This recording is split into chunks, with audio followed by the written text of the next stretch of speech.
Hello and welcome to storytelling from concept to content to copy. Now, here's my favorite, did I mention favorite part? Using storytelling to write music.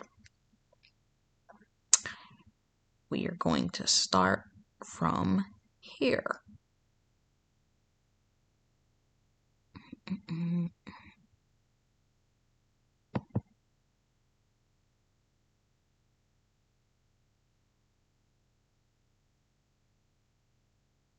Where did I come up with the concept to start using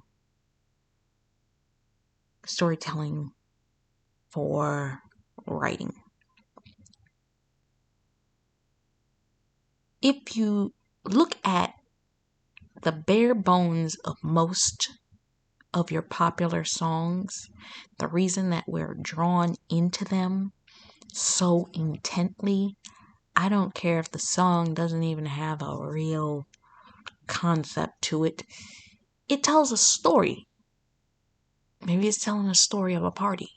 Maybe it's telling a story of two people in love. Maybe it's telling a story of something that happened. Maybe it's telling a story of a situation. Maybe it's telling the story of a scene. Maybe it's telling a story of a scenario. All that creates a conceptual idea that will later become what you see most artists turn into their music videos. It used to actually always irk me half to death when I would listen to musicians write their music and you'd listen to the song and then they'd come up with a video and the video of the song never matched for me.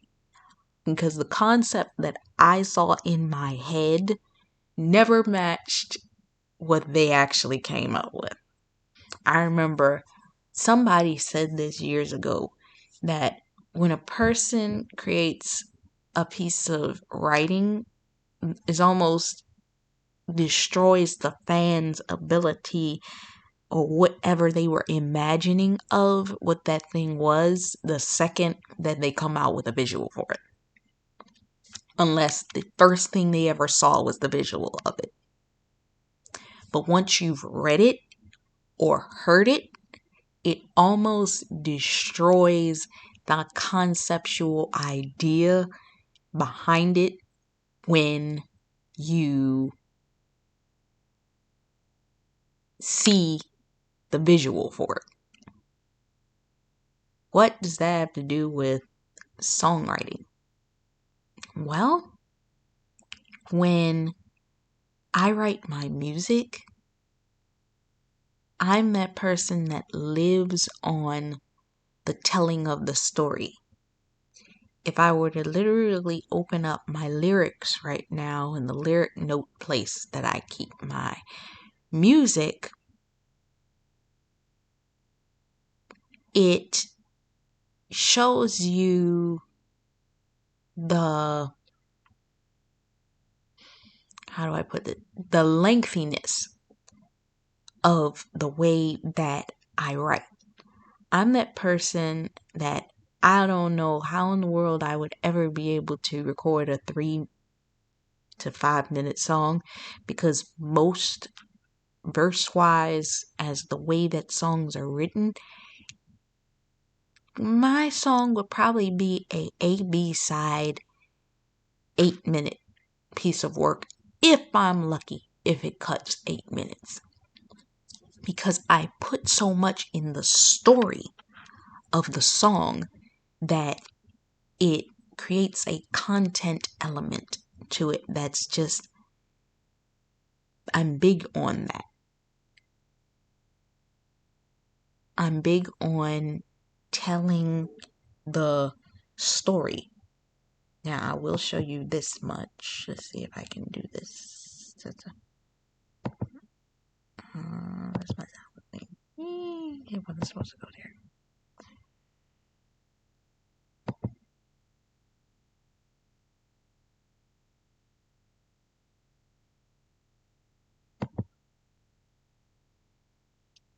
This right here, everything you see on this list right here is all of my songs. I'm not gonna open them up for you.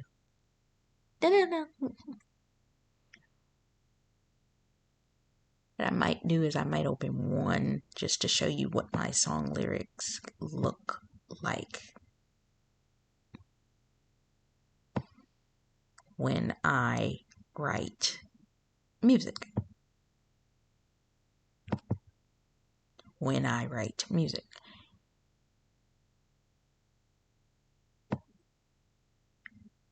Let's see here.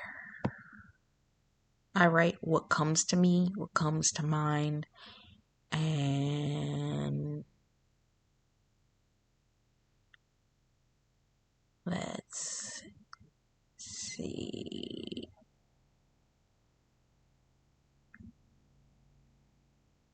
I'm very protective of my songs as well. I kind of don't want to open them up. But I want to show you. Okay, I'll use this one because I'll probably change this whole lyric set. This is a song that I wrote. This is a song I wrote like 2 years ago. And as you can see, it's got a lot of segments to it. Some people say that a song should have your song structure, your intro, your pre-chorus, your chorus, bring you back to the I forget what the name of it is. The verse, bring you back to your verses, repeat, rinse and repeat. Then you hit your hook, then you hit the end of the song. A two-sided song, or you hear a song that has an A-B side, is a song that switches either dead center in the middle of the song, or it switches towards what you would think would be the end of the song. The beat changes ever so slightly, and then it develops a new sound telling the story from either a different point or a different conceptual idea. So for me, when it comes down to songwriting, it's about creating a picture that is painted not only with the story I'm telling with the song, but the words, but the introduction of the concept of whether I use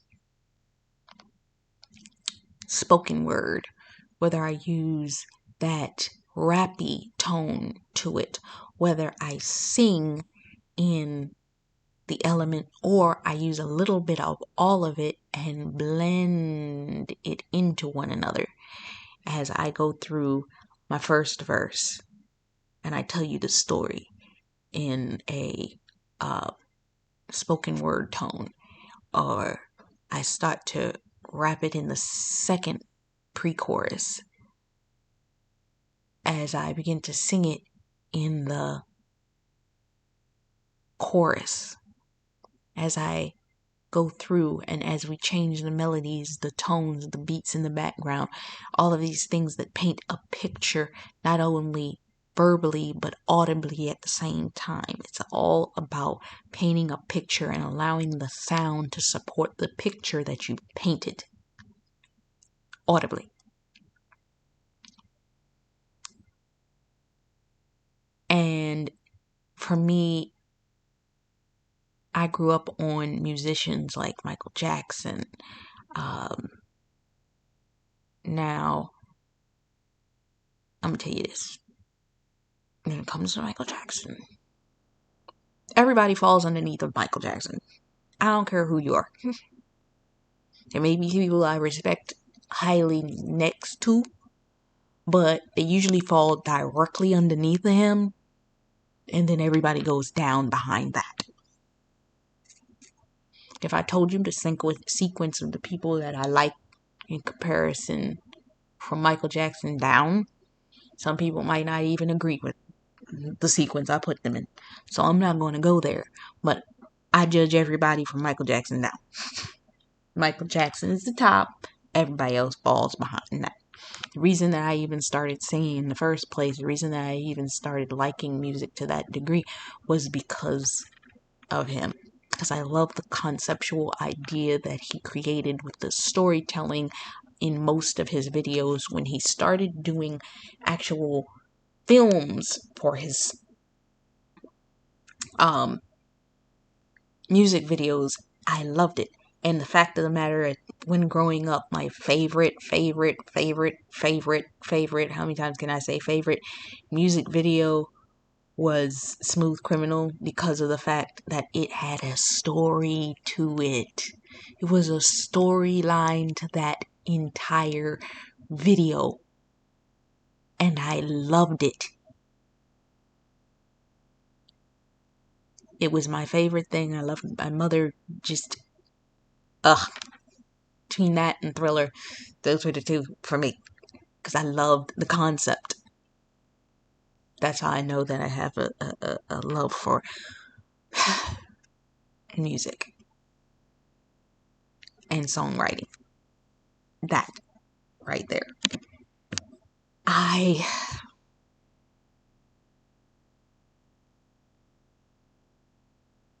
am in a place right now when it comes down to writing that I enjoy my writing. I enjoy telling the story. I enjoy the concept. When I come up with an idea with story concept, I'm going to tell you what I normally do when I write my music. I come up with an outline. And it's never the outline that one might think, where when you hear the word outline, you think, outline. No. I don't do just outline. I have an outline specific to me that it's not so much your verse, your pre-chorus, your chorus, your da-da-da. No, I don't write that way. What I do is I hear a rhythm. What's the rhythm? What's the rhythm that I hear? Once I hear that rhythm, I start writing rhyming lines. I write those rhyming lines, and sometimes what I'll do, if I'm at a loss for the way to write the song, I'll start listening to music. And I'll bombard my ears with as much music, all of my favorite songs. Maybe I'm going for a sound, a genre of sound. So I'll go into that genre of music and I'll listen to that genre of music and I will bombard my ears with it for hours, maybe a couple of days. Then I'll put the music down and I'll leave it alone for a minute. And then when I'm in that mode where I want to hear the music, I just let it be. Maybe I'll pick up on something. This is my second way of writing. I'll hear a song. Something I'll hear in the song says there's something here. So I'll take that song and I'll just listen to it. I'll listen to it over. I'll listen to it over. I'll listen to it over. I'll listen to it over. I'll listen to it over. I remember one time there was a song that I listened to. I had to listen to it for a month to get the lyrics that I was trying to break through in my brain to come out.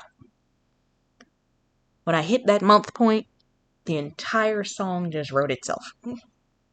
That's what you want music to do. You don't want to force it. You want it to write itself. You want the story, the concept of the storyline to write itself. Next, I'll write a poem. I'll start writing the poem. I'll do the brainstorming we talked about in the... What was it? Was this a video previous to this? I think it was a video previous to this.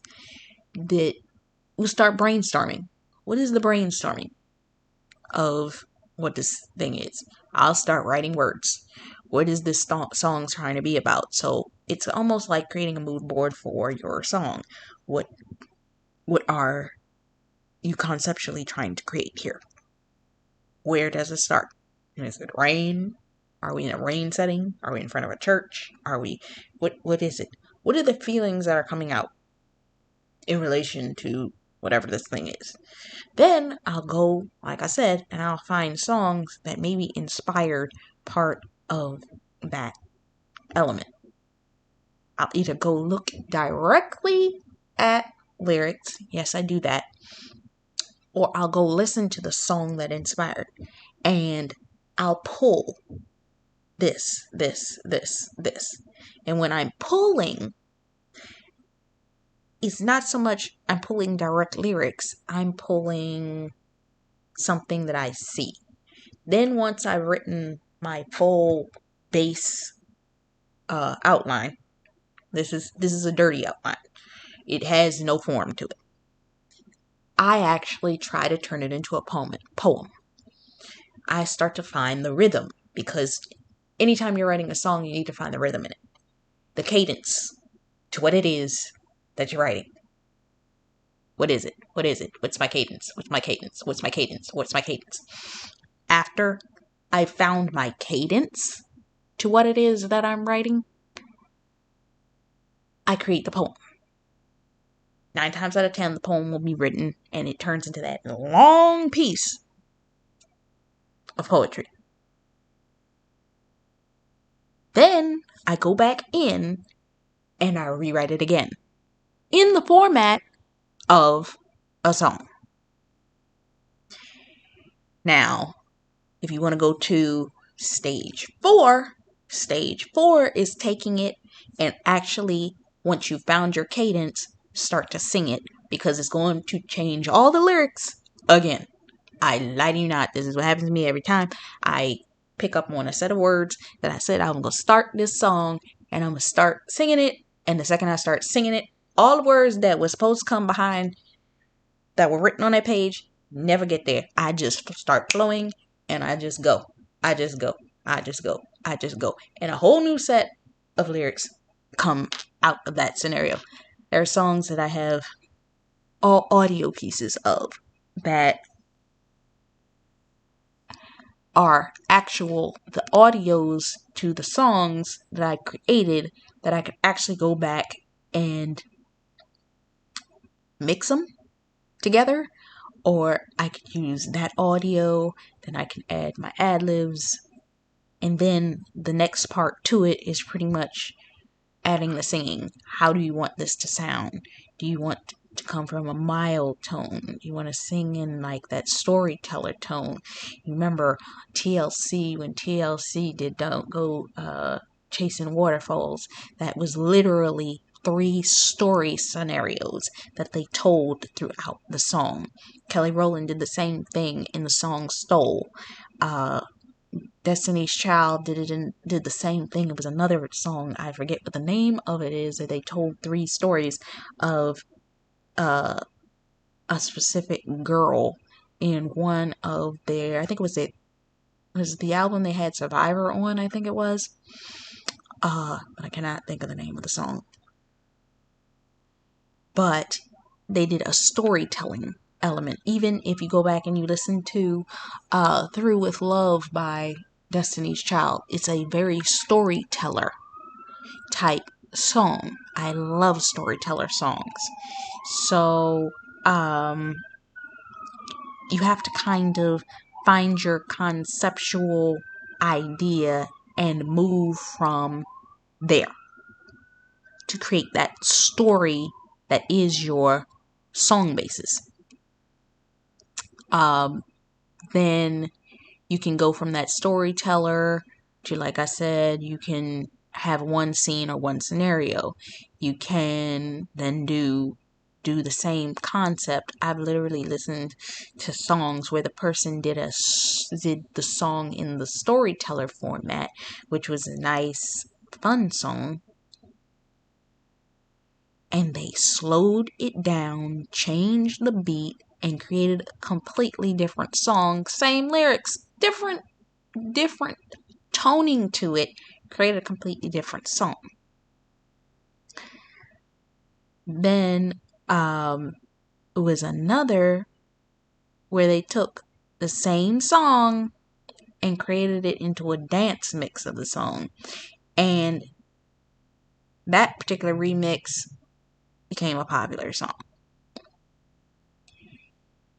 So it's all about the way that you want to do it. I remember Alicia Keys, she had the song In Common, and she created, there were so many mixes that she had of the In Common song, and I actually remember hearing some of the mixes when I went to a festival for, it was a local festival in Brooklyn a couple years back. I heard that same In Common song, but it was a different mix of it, and it sounded really good. The way that they had mixed it together, and they didn't take the original audio and change it. All they did was remove the backing of the original audio off of it, meaning her lyrics was exactly the same. They just took the backing off. That all you heard was her voice, and then they added the beat in. They slowed it down in order to match the beat and sped it up to match certain sequences so that the song and the audio matched, and it sounded like it was perfectly done. It was beautifully put together because of the way that they chopped and edited it together. It was no real difference in the way that she sang it, but the way that they added the beat to it. And to me, I'm not a lover when they take popular songs, especially if I really love the song and they do that. I would prefer to have A and B side of the song, meaning you have a slow version and then you have the speed up dance mix for the track that sounds a little bit different. I love that. But it's all up to the way that you desire to write the song, develop the piece. The sky is the limit in the way that you write. It's truly, the sky is the limit. You can create anything. Just put your mind to how you want to do it. And by writing the songs the way that you write them can determine your conceptual ideas. Because what made Michael Jackson as popular, and the only artist I've ever seen do this to the fullness of what you can do it with, is Beyonce, when she started creating her visual documentary films, where she turned her entire album into a visual project and not just an audio one. But having the ability to create visual projects is amazing. Because to turn something that you've created into a story that can visually be seen should be the goal. Now, some people stop at just writing, but I've always felt that a song has, I believe most songs have the ability to be turned into videos. It's just most artists don't do it. And I believe the reason that Beyonce sells as much as she sells is that the way that she creates her body of work creates the element you're going to see everything anyway. Meaning she created a visual for every single song. So no matter which song that you love, you got a visual for it, and you can look at it together and it creates a film. And I love that conceptual idea. I do feel that an album should be a chapter by chapter story. So when it comes down to songwriting, know what your idea and your concept is, and then build it out from there. Make sure that you are talking like yourself within it. Meaning, if you talk like yourself, you narrate from your own voice and can cover it in such a way. And you can write it like you. Because when you're writing music, you're 9 times out of 10 telling your own story, but you're changing it to fit a scenario. Same thing when you're writing a script. Same thing because we're going to get to that, to help you determine where and what your next goal is. But when it comes to songwriting, I think it creates a sky is the limit element for you when you're writing. I think I pretty much covered everything in this segment, and I hope that this has been a blessing to you. Until next time, bye-bye.